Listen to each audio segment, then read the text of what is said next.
अविद्या, काम और कर्म, ये क्रमशः जीव को बांधते हैं। अपने स्वरूप की विस्मृत होना अविद्या,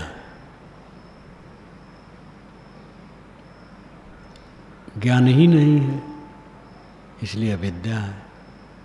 ज्ञान हो गया है लेकिन अभ्यास पक्का नहीं है तो विस्मृत रहती है। ज्ञान हो जाने पर निरंतर अभ्यास से तब अस्मृत बनी रहती। स्वरूप का ज्ञान न होना, स्वरूप की विस्मृत होना, देह ही को अपना स्वरूप मान लिया जाता है।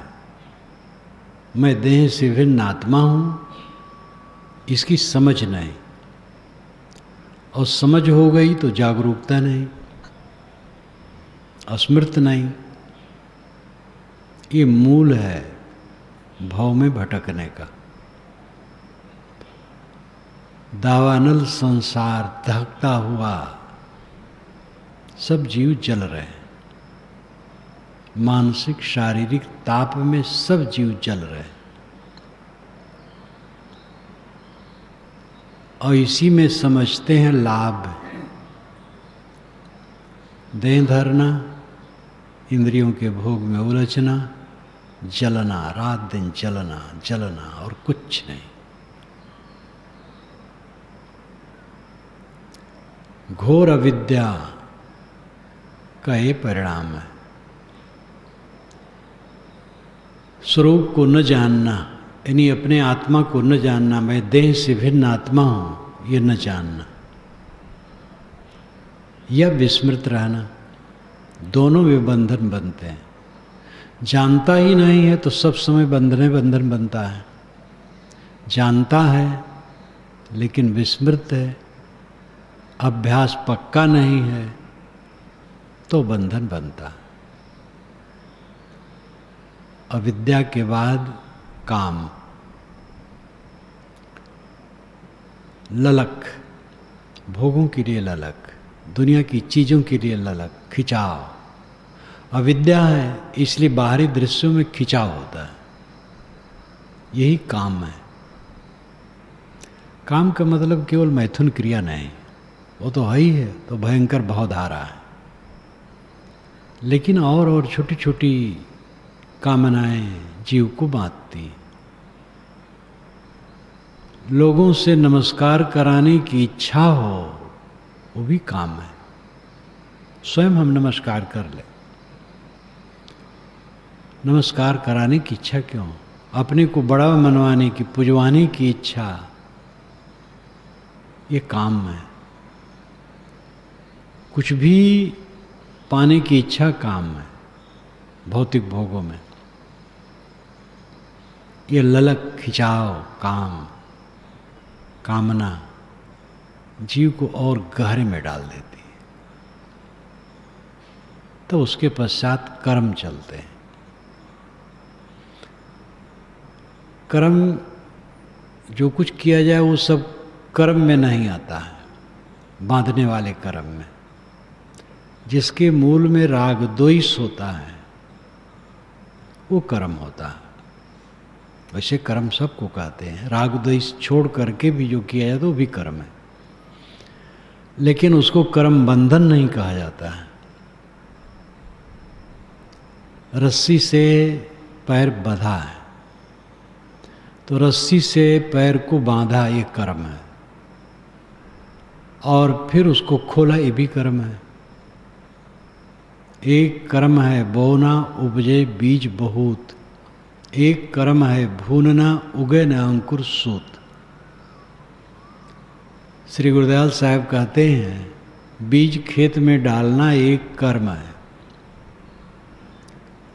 और बीज को आग में सेंक देना एक कर्म है। दोनों कर्म में फर्क है। कर्म तो दोनों में है, क्रिया दोनों में होती है, लेकिन खेत में बीज डालने से फल फूल इत्यादि फसल आती है, भून देने पर सब समाप्त।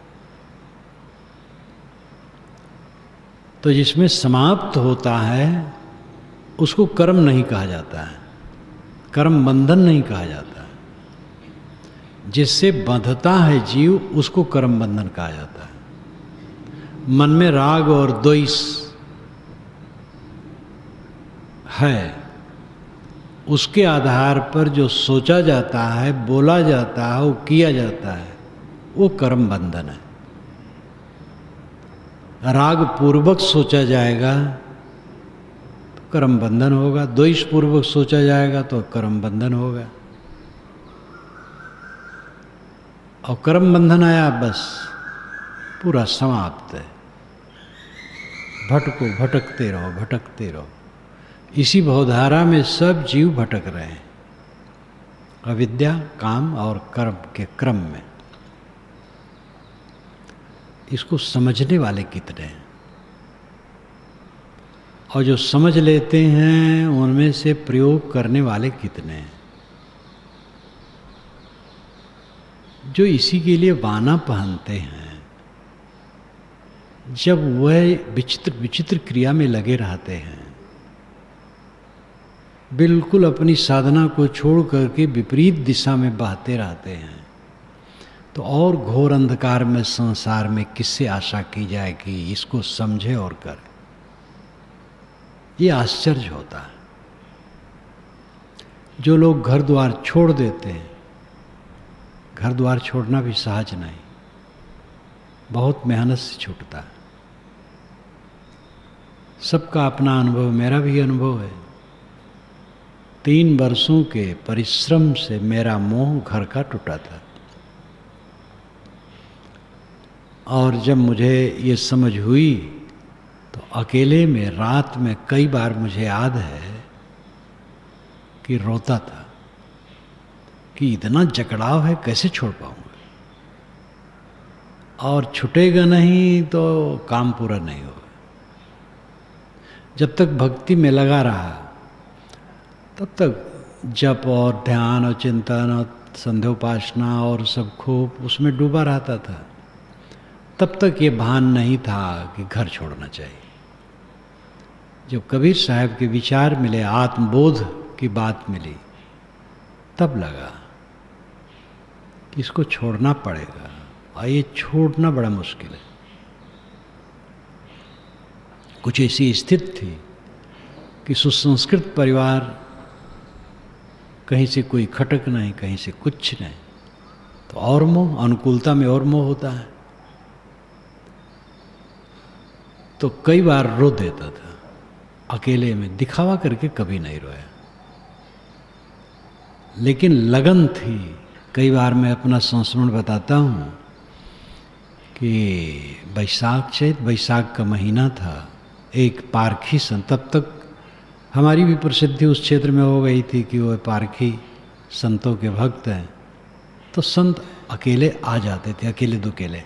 वो अकेले थे, थोड़ा सा कपड़ा लिए थे, कमंडल, आए। उम्र उनकी 45-50 की होगी, गेहूँ रंग, थोड़ा चौड़ा मुंह, बहुत सज्जन संत। बंदगी किया, बैठाया, बिछाया बिस्तर। मैंने कहा, महाराज भोजन का प्रबंध करो। कहे नहीं, एक खुराक बनाना है, बना लूँगा 11 बजे, बैठो, जो पूछना हो पूछो। तो मैंने कहा, साहब पूछना नहीं रहा, करना है। पूछने तो समझ में आ गई, और मेरा मन तड़फड़ाता है, छूटेगा कैसे। उन्होंने कहा, जैसा तुम भावना वाले हो, कब छूटेगा तुम्हें पता नहीं लगेगा। ये वाक्य उनका कभी भूलेगा नहीं जीवन भर। रहे, रात भर रहे, दूसरे दिन सुबह कहे अब चला जाऊंगा, और जगह जाना है। तब से वो कभी नहीं मिले, उनका नाम भी नहीं पूछ पाया था। और सचमुच में 3 बरस के अभ्यास के बाद ऐसा लगा कि मैं जहाँ यहाँ बैठा हूँ मेरा कुछ नहीं, और उठा और चल दिया। मैं यही अनुसंधान करता था, निकलूँगा तो मेरे मन में सिहरन भी यहाँ के लिए ना हो, मोह का सिहरन ना हो, और सचमुच में नहीं हुआ और छूट गया। यहाँ का तो कुछ हमें लगते ही नहीं, जब चाहो उठ के चला जाओ। यहाँ तो उसमें एक रत्ती भर भी, 1% भी नहीं है जो वहाँ का जकड़ा होता। मोह ये फांसी है, ये अविद्या, अविद्या के कारण यह है, न जानना। पानी के हिलोरे में तृण एक दूसरे से मिलते हैं छूटते हैं, मिलते हैं छूटते हैं। पहले वाले से भी मिल जाते हैं, दूसरे से मिलते हैं। ऐसी ये भवसागर में सब जीव काल के हिलोरे में एक दूसरे से मिलते हैं छूटते हैं, मिलते हैं छूटते हैं। और जितना दृश्यमान है सब झूठा है, जो दिखाई देता है सब अगले क्षण झूठा हो जाता है। अविद्या को काटना पहला काम है साधक का। जो घर छोड़ के आया है इस पर डटे, जो गृहस्थी में है वे भी डटे। क्षमा किसी के लिए है नहीं प्रकृति में। अचानक सब के शरीर को काल खाएगा, किसी का कुछ बचेगा नहीं। इसलिए पहली बात है अविद्या का ध्वंस करना। ऐसे यथार्थ सद्गुरु की शरण में जाना जो यथार्थ बोध दे सके कि तुम देह नहीं हो, आत्मा। तुम्हारे में व्यापक अंश अंशी, आधार आधे कुछ नहीं। तुम निराधार शुद्ध कैवल्य स्वरूप हो। तुम्हारे में जड़ प्रकृति नहीं है, एकदम निर्मल निराला तत्व सारदी ना है। काल काल परले नहीं, तहाँ संत बिरले जाएं।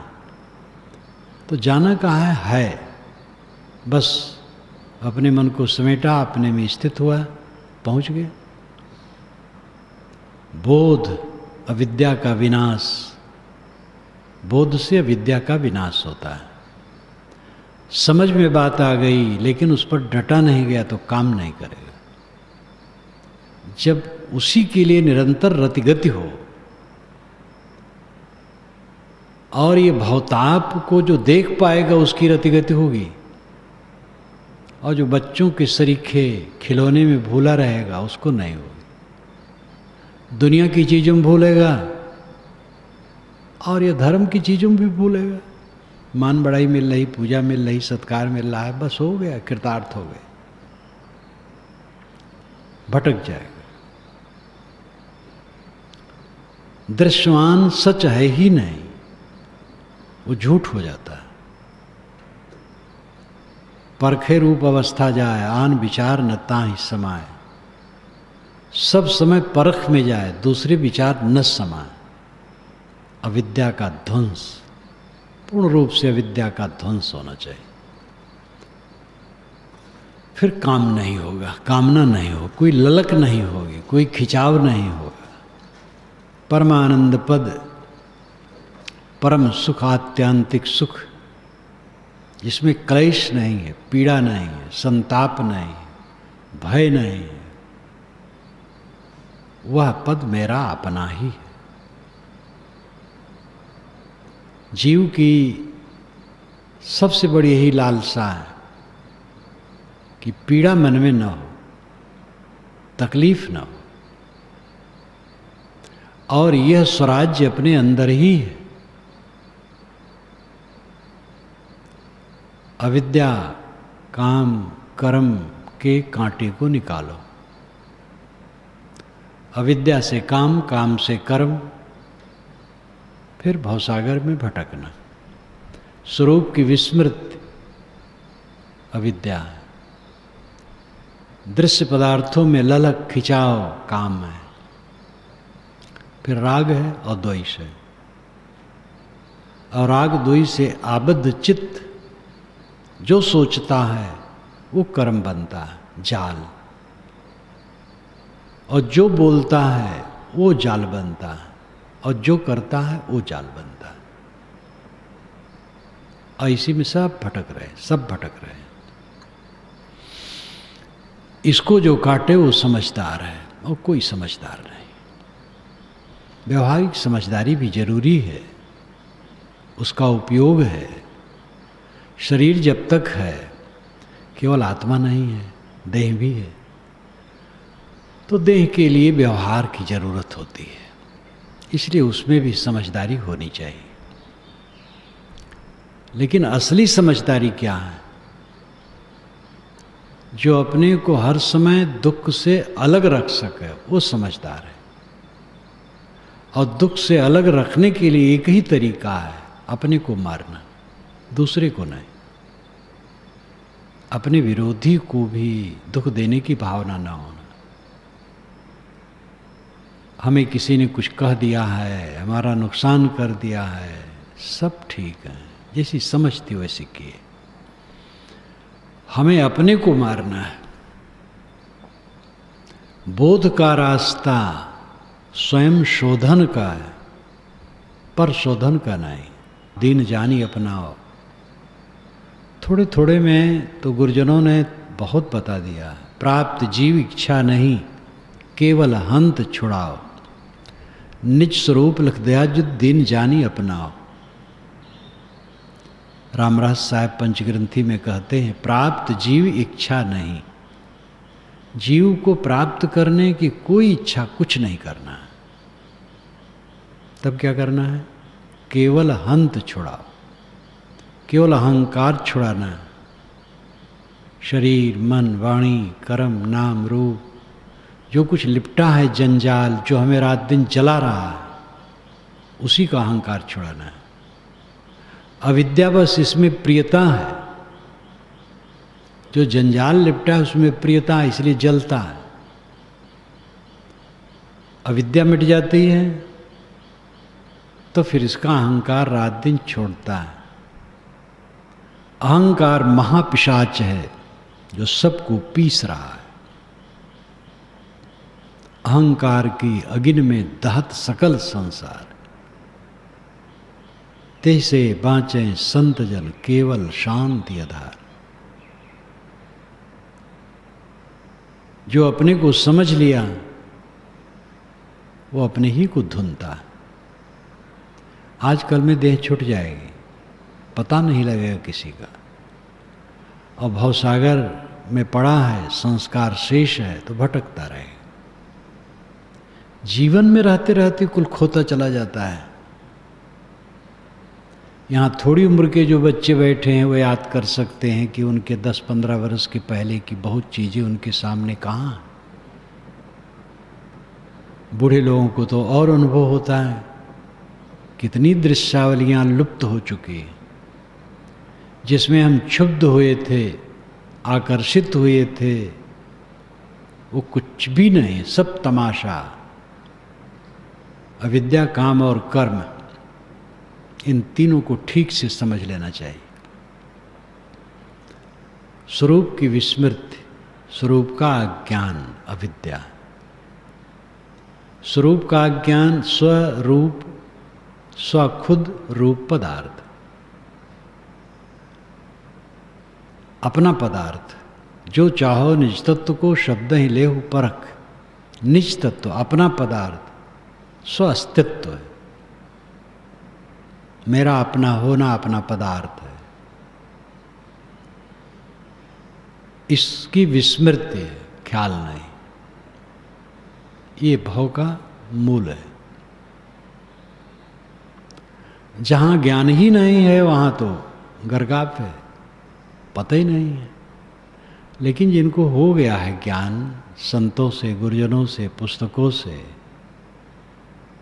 और आलसी बने बैठे हैं, राग द्वेष में समय बिताते हैं, कलह कल्पना में, क्लेश में, प्रपंच में, उनका क्या है? ज्ञान क्या? कागज का फूल है। साधक भला राग द्वेष में कैसे उलझेगा? एक एक क्षण अत्यंत कीमती है जो भागा जा रहा है। इसमें हमें अपने भवबंधनों को काटना है। इसमें राग द्वेष गुटबंदी कलह कल्पना नहीं करना, अपने मन के राग तो इसको काटना है। जानते हुए भी आदमी जान नहीं पाता, भटक भटक जाता है। पतंगी देखती है कि आंच है। एक बार का मुझे अनुभव है, ढबरी जला के पड़ रहा था, एक पतंगा आया, बड़ा पतंगा, एक तरफ का पंख झुलसने लगे, भगा नहीं, उसमें कूद पड़ा। कैसा व्यामोह! ये जीव पतंगी बने, जल रहे हैं, बड़े वीर हैं, बड़े शूर हैं, दूसरे को उन्होंने धत्त बुला दिया। अपने को पता नहीं कि हम धत्त बोल गए। कौन किसको समझा है? जो कहते हैं दूसरे मूर्ख हैं, वे अपने को नहीं समझते हम महामूर्ख हैं। साधक अपने को देखे, निरंतर अपने को देखे, निरंतर अपने को देखे। ज्ञान नहीं है तो ज्ञान प्राप्त करे, ज्ञान हो गया है तो निरंतर अपने को रगड़े और बिल्कुल स्मृत में रहे।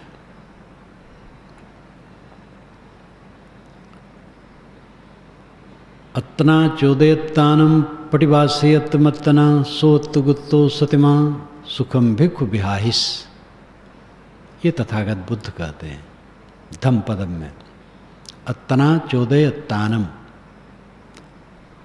आत्मा को आत्मा प्रेरित करे, हम अपने को प्रेरित करें। क्या कर रहे हैं, क्या करना चाहिए और क्या कर रहे हैं, जागृत करें। पटिवासयत्मत्तना, अब आत्मा द्वारा आत्मा में निवास करें। इसका अर्थ यही है कि बाहर की चीजों से तृप्त की इच्छा न रखे, आत्मा में ही संतोष।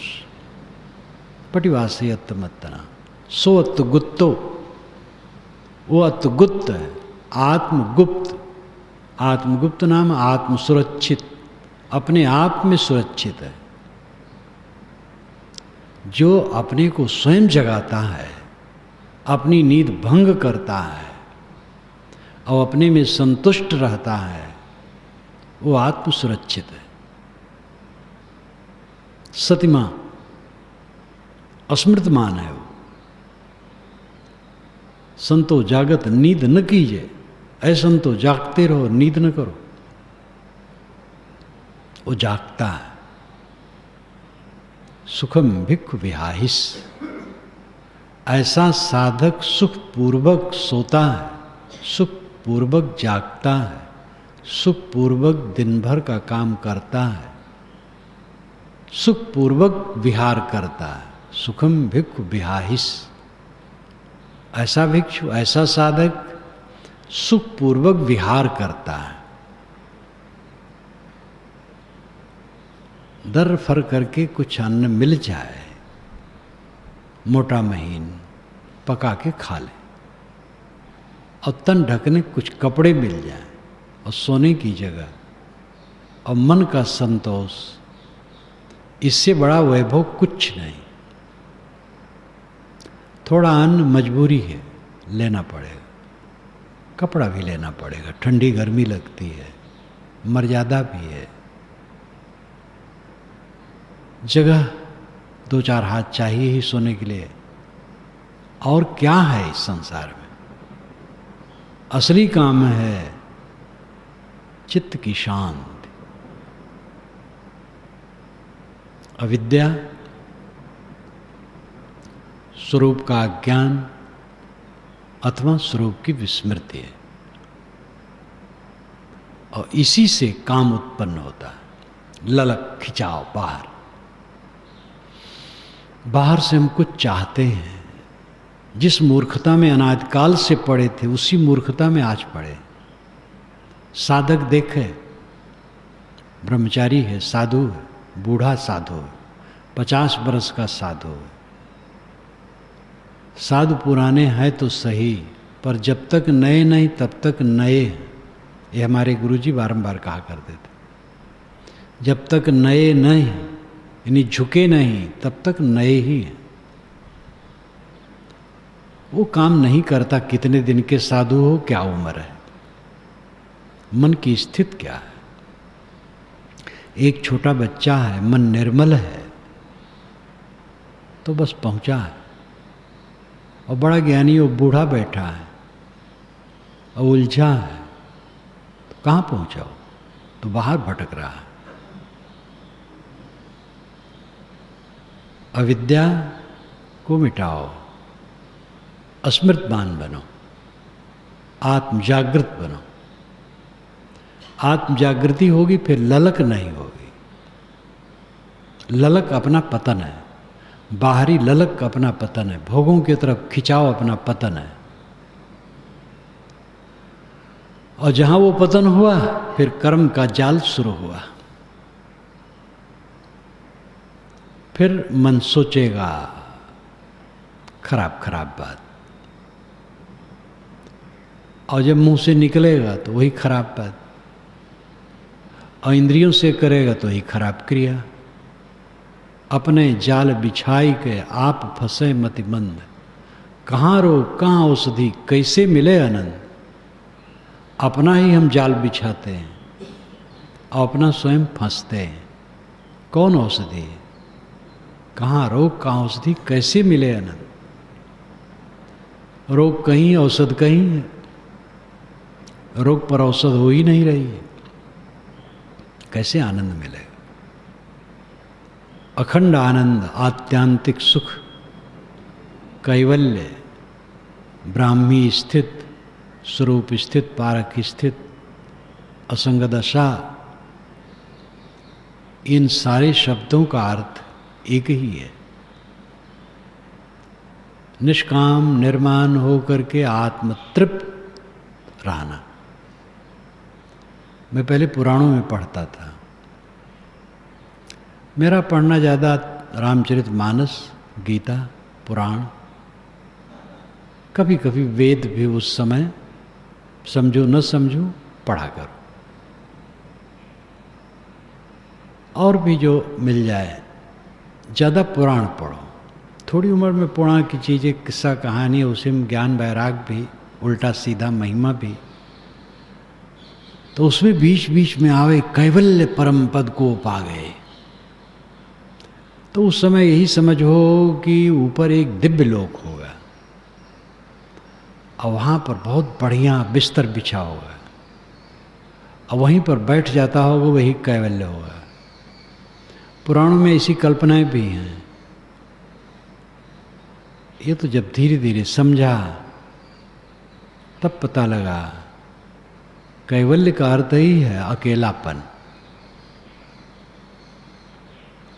सारा संस्कार छोड़ दिया, सारा मोह छोड़ दिया, सारी आसक्ति गल गई, अकेला हो गया, कैवल्य हो गया। गोस्वामी जी ने भी कहा है, अति दुर्लभ कैवल्य परम पद, वेद पुराण निगम आगम बद। अति दुर्लभ कैवल्य परम पद, कैवल्य परम पद अति दुर्लभ है। अति विशेषण लगाते हैं, दुर्लभ तो वैसे दुर्लभ है, और अति भी लगाते हैं। वेद पुराण निगम आगम बद, वेद पुराण निगम आगम सब कहते हैं, और कहना सच है।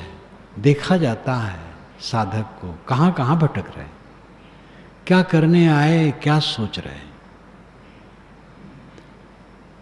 कई बार कहता हूँ, घर से लोग निकलते हैं तो श्रद्धा भावना बहुत बढ़िया रहती है, थोड़े दिन में भाई बन जाते हैं, और भाई बनने के बाद फिर ऊपर उठ जाते हैं।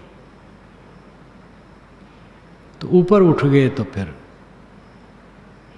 कोई बातें नहीं, फिर और ऊंचा हो गया, साधना की बातें खत्म हो जाती।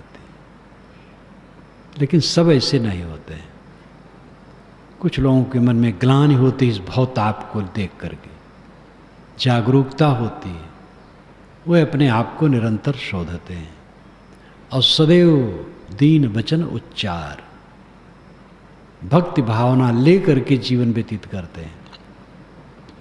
भक्ति शुरू में है मध्य में है और आखिर में है। भक्ति छोड़ करके मुक्ति नहीं हो सकती। भक्ति छूट जाएगी तो स्थिति ही नहीं रहेगी। जहां से हमें आत्मधन मिला है उसका बोध और संरक्षण जहां से होता है, वहीं के प्रति जब श्रद्धा नहीं रहेगी तो उसका टिकाव मन में कैसे होगा। कोई हमें पैसे दे दे तो उससे हम काम कर सकते हैं, उसके प्रति श्रद्धा रखें चाहे न रखें। कोई एक आदमी हमें मकान दे दिया, रहें उसमें, जिसने मकान दिया उसके लिए भाव रखें न रखें, हमारे हो गया बस। पिता मकान बना दिए, बच्चे टिका दिए, अब आगे बच्चा ही पिता को भला बुरा कहता है, लेकिन मकान में तो रह रहा है। कितने पिता बेचारे बुढ़ापा में पराए घर की तरह रहते हैं। ये पीड़ा संसार में। यही प्रीतम नगर का एक बूढ़ा, अब नहीं होगा, 88 वर्ष के थे, मेरे पास बीच बीच में आते थे। अब 12-14 वर्ष से नहीं आते, अब कहाँ होंगे।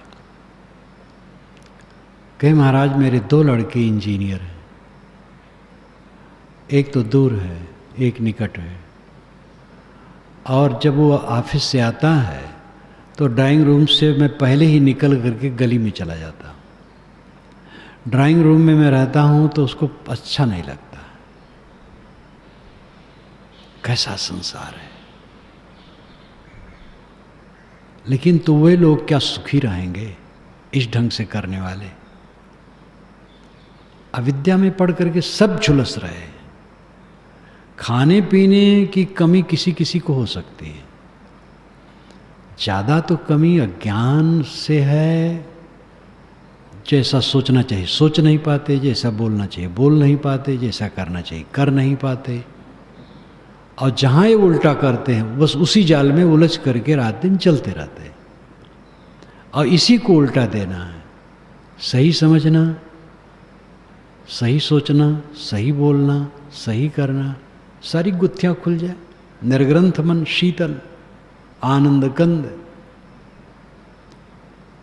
एक हमारे पास ब्रह्मचारी रहे, मैं उसमें प्रथम बीजिक टीका लिखता था मोहम्मद नगर में। तो सरल है, लेकिन अब थोड़ा स्वभाव रहे। दिन भर में 2-3 बार गिलास गिरा दे, जमीन पर धरे तो खट से गिर जाए।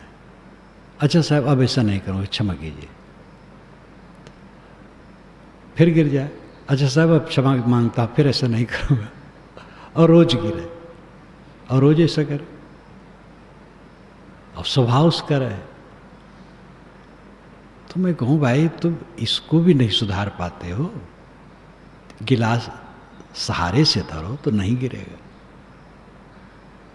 हमसे तो याद नहीं होता है कब गिलास इस तरह गिर जाता है, कभी हमसे भी हो सकता है। और तुम इसको सुध नहीं पाते हो। अच्छा रहा है, सरल रहे स्वभाव। भूल भूल भूल भूल कब तक भूलोगे। सब तो जल रहे हैं इस संसार में। भूल के नाते संतो ऐसी भूल जगमाही, जाते जीव मिथ्या में जाए। पहले भूले ब्रह्मखंडित झाई आप ही मानी, झाई भूलत इच्छा केनी इच्छा ते अभिमानी। अभिमानी करता हुए बैठे नाना ग्रंथ चलाया, वही भूल में सब जग भूला भूल कमर न पाया। लख 84 भूलते कहिए, भूलते जग बिटमाया। जो है सनातन सोई भूला, अब सो भूलें खाया। भूल मिटे गुर मिले पारखी, पारख दें लखाई। कहीं कबीर भूल की औसत पारख सबकी भाई। स्वरूप भूल का त्याग करो, अविद्या का त्याग करो, और आत्मस्मृत रखो। प्रपंच न करो, कला कल्पना की बात न करो, राग द्वेष की बात न करो। चित्त को शुद्ध करो और भोगों के लिए ललक न करो। और राग द्वेष पूर्वक चित्त न रखो जिससे कर्म बंधन बने। अपने को सबसे छुड़ाओ, इस कांटे से निकालो।